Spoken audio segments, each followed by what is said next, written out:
So, how was the coffee, sir? Sarap. Solid, solid. Okay siya. From 1 to 10 po, kamusta po ang rating? I rate this 8.5 8.5. for me. Okay siya. Kamusta naman dito sa LUC? Okay lang. Masaya. Masaya vibes. Taga saan Kasi po pala kayo? Ha? Taga saan? from Nueva Ecija ako. So, kamusta naman po ang LU so far?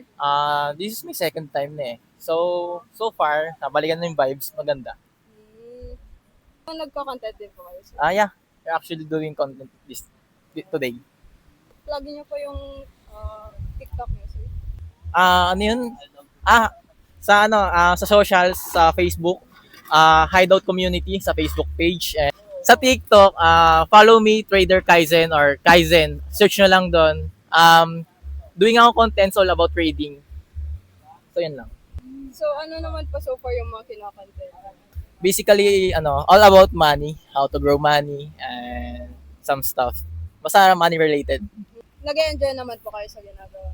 Yeah, ito pala yung feeling ng sa labas ng computer. Meron palang ganito. So, ano naman po yung mga tips na maibibigay nyo on how to save money, ganyan po since money po yung content.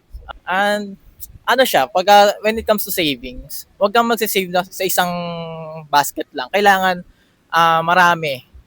When it comes to saving, dapat huwag mo ilalagay yung pera mo sa isa lang na bayong. Kailangan ikalat mo siya.